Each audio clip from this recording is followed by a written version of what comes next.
great Victor Frankenstein. We made a mistake. I created something truly horrible. Not something. Someone.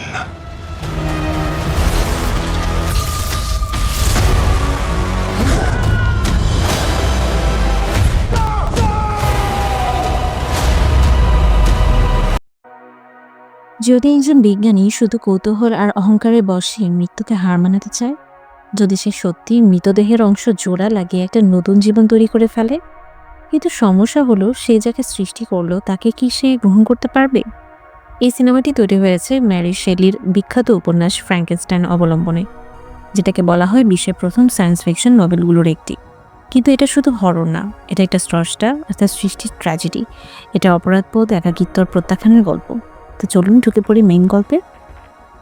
Victor Frankenstein একজন মেধাবী কিন্তু উচ্চাকাঙ্ক্ষী surgeon, যার জীবনের প্রধান লক্ষ্য ছিল মৃত্যুকে জয় করা এবং মৃতদেহে পুনরায় প্রাণ সঞ্চার করা। 1857 সালে উত্তর মেরুর নিকটবর্তী আর্টিক অঞ্চলে অভিযানে থাকা ক্যাপ্টেন অ্যান্ডারসনের জাহাজ বরফে আটকে যায়। সেখানে দেখা যায় তারা গুরুতর আহত অবস্থায় ভিক্টরকে উদ্ধার করে। কিছুক্ষণ পর এক অস্বাভাবিক শক্তিশালী মানবাকৃতির সত্তা জাহাজে আক্রমণ করে এবং ভিক্টরকে ফিরিয়ে দিতে বলে। প্রচণ্ড লড়াইয়ের পর ক্যাপ্টেন বরফে গুলি চালিয়ে সেটি ভেঙে দানবটি বরফ শীতল পানিতে ডুবিয়ে দেয়।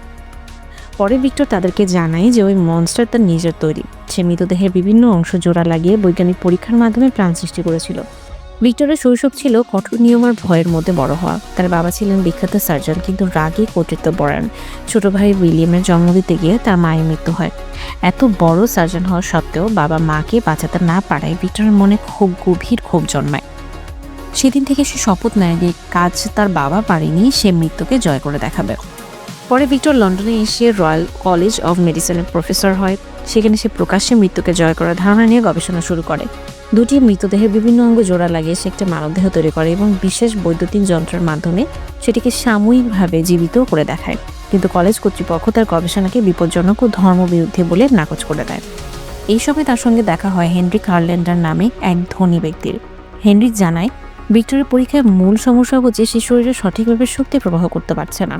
সে প্রস্তাব দেয় যদি লিম্ফ্যাটিক সিস্টেমের মাধ্যমে শক্তি সঞ্চালন করা যায় তবে সৃষ্টি দীর্ঘস্থায়ীভাবে বেঁচে থাকতে পারবে। হেনরিক তার গবেষণার অর্থায়নের প্রতিশ্রুতি দেয়, যদিও তার উদ্দেশ্য পুরোপুরি পরিষ্কার নয়।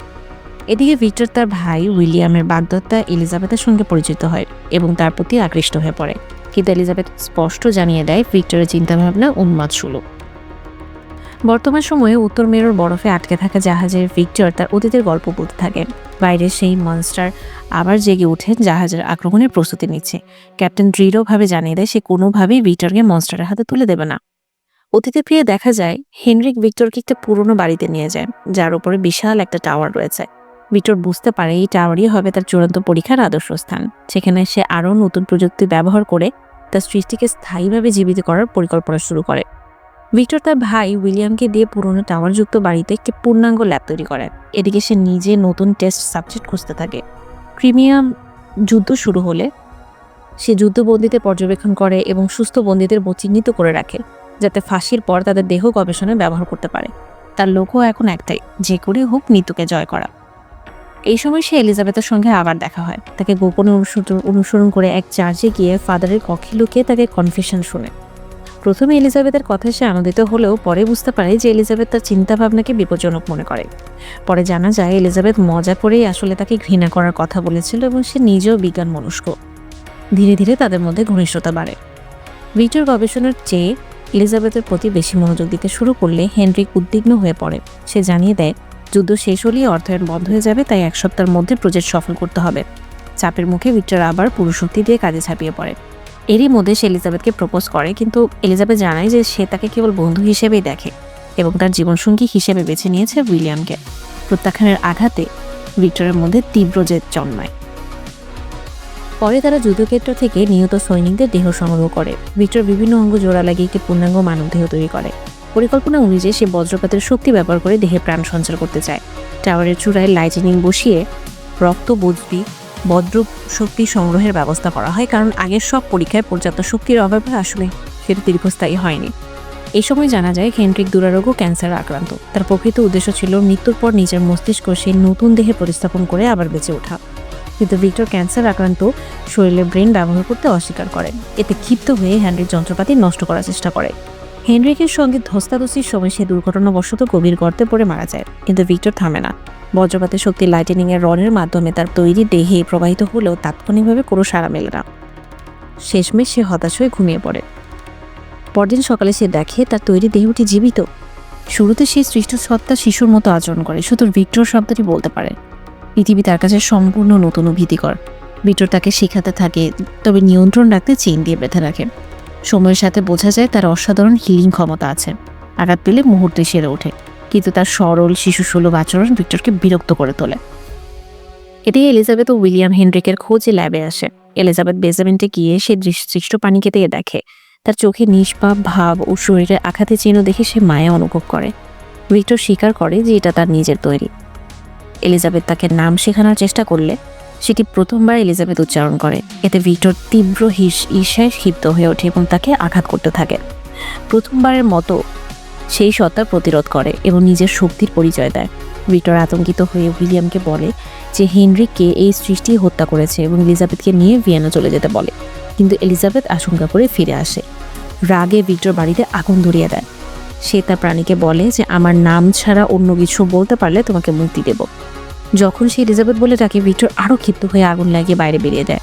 ভেতর থেকে সেটি ভিক্টর বলে চিৎকার করে থাকে। শেষ মুহূর্তে ভিক্টর তাকে বাঁচাতে পারলেও আগুনে নিহত হয়ে নিজের পাই ভেঙে ফেলে। বর্তমান সময়ে দেখা যায় যে জাহাজে সেই মনস্টার ক্যাপ্টেনের মুখোমুখি হয়, কিন্তু ভিক্টর তাকে নিয়ে যেতে বললে ক্যাপ্টেন গল্প শেষ করার সুযোগ চায়। তখন মনস্টার নিজেই বলেন গল্পের বাকি অংশ সে বলবে। সে জানায় যে আগুনের রাতে কেউ তাকে বাঁচাতে আসেনি। সেই মুহূর্ত থেকে তার সরল শিশু মন ধীরে ধীরে ক্ষতবিক্ষত হতে থাকে। একা প্রত্যাখ্যাত যন্ত্রণায় পুড়ে সে মানুষ ও স্রষ্টার প্রতি ঘৃণায় ভরে ওঠে। সেখানেই থেকেই তার রূপান্তর, এক নিষ্পাপ সত্তা থেকে প্রতিশোধ পরায়ণ মনস্টারে পরিণত হওয়ার সূচনা। আগুনের রাতে কেউ তাকে বাঁচাতে না আসে, সৃষ্ট পানি নিজেকেই চেইন ভেঙে পালিয়ে যায়। ড্রেন দিয়ে বেরিয়ে পানিতে পড়লেও তার কিছু হয় না। আশেপাশে মৃতদেহের কঙ্কাল থেকে কাপড় নিয়ে সে নিজেকে ঢাকে। ক্ষুধায় পাতা খেতে খেলে শিকারীর গুলিতে আহত হয়, কিন্তু তার ক্ষত দ্রুত সেরে যায়। একটি পরিবারের বাড়িতে লুকিয়ে থেকে সে ধীরে ধীরে তাদের জীবনযাপন পর্যবেক্ষণ করতে থাকে। বৃদ্ধ দাদুর গল্প শুনে, ভাষা শিখে, মানুষের আচরণ বোঝে। গোপনে তাদেরকেও সাহায্য করে, কাঠ জোগাড় করে দেয়, খামারের কাছে সহায়তা করে। পরিবারটি তাকে বনের শুভ আত্মা মনে করে কৃতজ্ঞতা জানায়। একদিন নেকড়ের আক্রমণে বৃদ্ধ মারাত্মক আহত হয়। সেই প্রাণীটির সাহসিকতার সঙ্গে লড়ে নেকড়ে তাড়ালেও বৃদ্ধের মৃত্যু অনিবার্য হয়ে ওঠে। মৃত্যুর আগে বৃদ্ধ তাকে বলে যে সে মনস্টার নয়, সে একজন ভালো মানুষ। কিন্তু পরিবারের সদস্যরা ভুল বোঝে, তাকে আক্রমণ করে গুলিও করে। সাময়িকভাবে মরে গেলেও সে আবার জেগে ওঠে। তখন সে বুঝতে পারে যে তার মৃত্যু নেই। ধ্বংসস্তূপে পরিণত পুরনো বাড়িতে ফিরে সে ভিক্টরের গবেষণার কাগজপত্র খুঁজে পায় এবং জানতে পারে সে মৃত মানুষের অঙ্গ প্রত্যঙ্গ জোড়া লাগিয়ে তৈরি। নিজের অস্তিত্বের সত্য জানার পর সে ভিক্টরের ঠিকানা নিয়ে তার কাছে যায়। এদিকে উইলিয়াম ও এলিজাবেথের বিয়ে চলছে। ভিক্টর কৃত্রিম পা লাগিয়ে স্বাভাবিক জীবনে ফেরার চেষ্টা করলেও অতীত তাকে তাড়া করে। সৃষ্ট পানি তার সামনে এসে এবার স্পষ্টভাবে কথা বলে। সে দাবি জানায় তার জন্য একজন সঙ্গী তৈরি করতে হবে, যে তার মতো অমর হবে, কারণ সে চিরকাল একা থাকতে পারবে না। ভিক্টর আশঙ্কা করে যদি সে এরকম আরেকটা সত্তা তৈরি করে তবে তার বংশ বিস্তার করে পৃথিবী দখল করতে পারে। সে প্রস্তাব প্রত্যাখ্যান করে এবং তাকে দানব বলে অপমান করে। উত্তেজনায় দুজনের মধ্যে মারামারি শুরু হয়। গোলমালের মাঝে এলিজাবেথ এসে পড়ে। ভিক্টর গুলি চালাতে গেলে এলিজাবেথ তাকে বাঁচাতে এগিয়ে আসে এবং গুলিবিদ্ধ হয়ে সবার সামনে মারা যায়। এরপর ভিক্টর নিজের দোষ আড়াল করতে পুরো ঘটনাটির জন্য সৃষ্ট পানিকে দায়ী করে।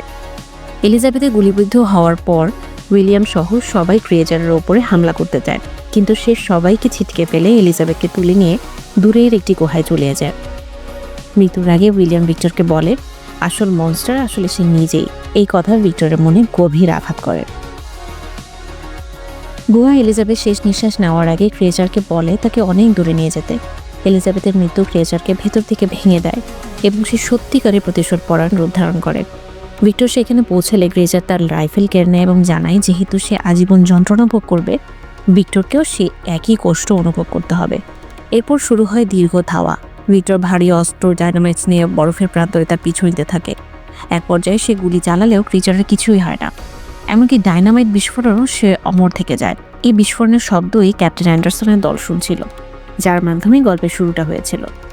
বর্তমানে ফিরে এসে ক্রিয়েচার তার কাহিনী শেষ করে। মৃত্যুর দ্বার প্রান্তে ভিক্টর নিজের ভুল স্বীকার করে এবং তাকে ছেলে বলে ডাকে।